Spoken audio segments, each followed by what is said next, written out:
Here's how to do an oil change on your STI. This might be the same for other models, but this is for a GD chassis STI. So this is not my house, and this is not my floor to dirty, so I like to put a tarp down. I'm gonna go drive my car real quick to get the oil warmed up.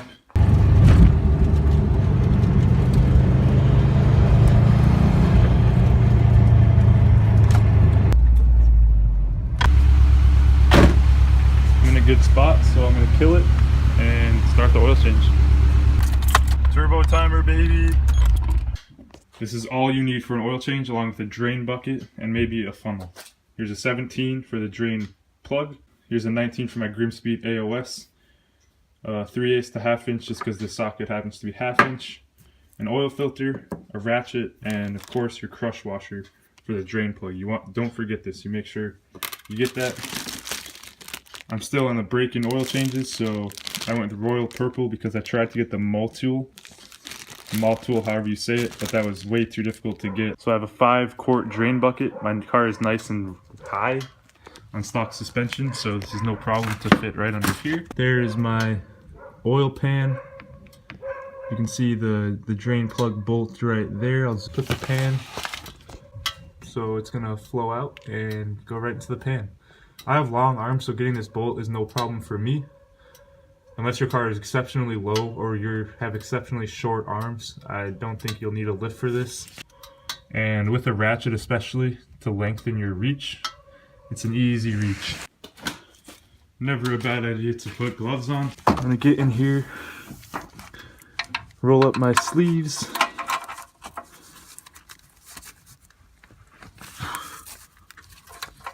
The exhaust is kind of in the way. I might grab an extension for this real quick. This is definitely possible with no extension, but since I have it, and with the way the camera's set up, it's easier to throw an extension on there. Loosen her up a little bit with the ratchet, and then with your hand, I try to avoid getting burnt by oil, so I like to just do this by hand. See, some's dripping out. And it's almost there. There we go. Got nothing past the edge of my glove. And my Subaru, my phone ran out of space right there, but all I said was that my Subaru is now draining its blood. I'm gonna let it get a nice drain, maybe 15-20 minutes, until this is dripping instead of running like a stream. And then it's time to put the new drain plug in, and obviously we're gonna replace the filter. So I'm gonna get after that too. I'm just gonna slide the oil pan over, or maybe just get another one because I have 2 of them. And I'm gonna unwrench that boy. Sometimes you can get this by hand. Oh yeah.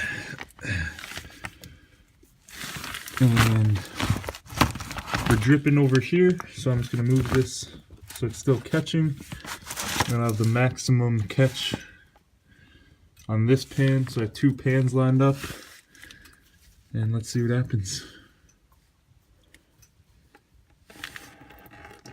I'm gonna let it drip because it's dripping into the pan. I don't want it to get on the tarp or onto the ground.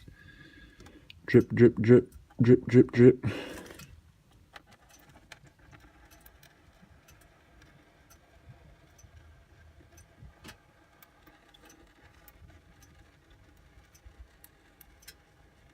Usually I just undo it, but since I care about the ground, I'm gonna let it do its thing and drip into the pan.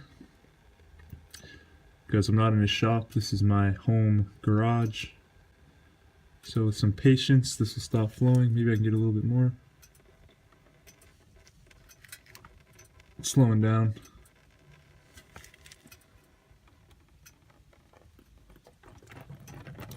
Oh, maybe not. Now it's slowing down. It's almost off. And there she is. A little bit more oil flowing out of that thing. Now we're pretty much ready to put everything back together. The oil pan's dripping still. This is still draining. So I'm just gonna go hang out for like maybe 10 minutes, 15 minutes until this is completely done dripping. And it's time to put everything back together. So on some cars, I think this really matters if you take the oil cap off while it's draining.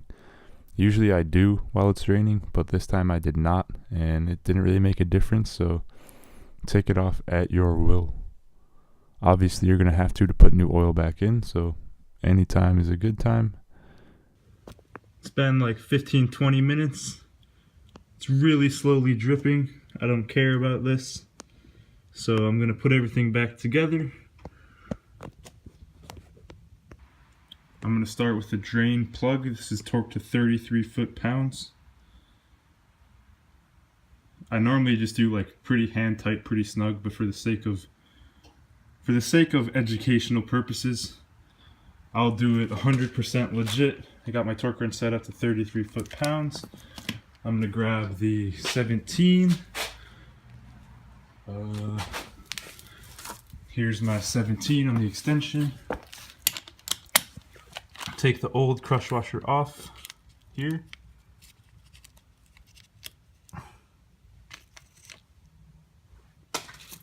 And here's the new one, freshy. Put that on here. I'm gonna go put some gloves on and then put this in. I'm gonna start off by hand tightening it because it's gonna take a while to, it would take a while to thread this in with the torque wrench.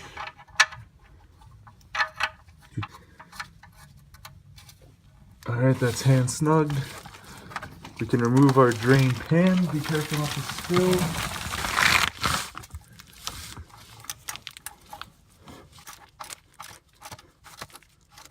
33 foot-pounds seems a lot to me, but we're gonna do it. There we go, 33 foot-pounds. Now it's time to put the new oil filter on. With the new oil filter, to make sure it doesn't weld to your oil filter housing, you just want to put a nice thin layer of oil on here. So it doesn't matter if you use new or old oil. All it needs is a light coating of oil. It's going to use some of the old stuff because it's convenient. And this will make sure that it doesn't stick via heat. And you want to make sure there's nothing, no plastic wrap inside there. There's a little piece in mine. Alright, here's the oil filter housing. And I'm just going to feel for it. It's right here. And thread this on, hand tight. Hand tight plus a little bit of a turn. Something like that. That's not going to be going anywhere. And now it's time to put some oil in your STI. Yeah, baby!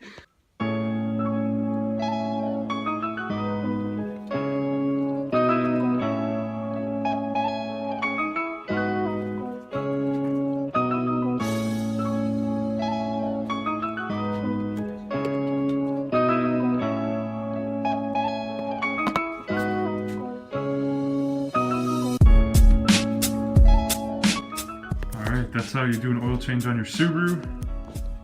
I just got to tighten this 19 back up and make sure you dispose of your oil properly. Do not dump that stuff out in the woods or something. Make sure you bring that somewhere that will throw it away properly, dispose of it properly. I'm going to put that into a 5-quart jug and bring it to my local Walmart, I think. That's it. Thanks for watching. Good luck doing your STI oil change. Don't let someone screw your car up. Do this shit yourself. Save some money. Get some experience. Peace out.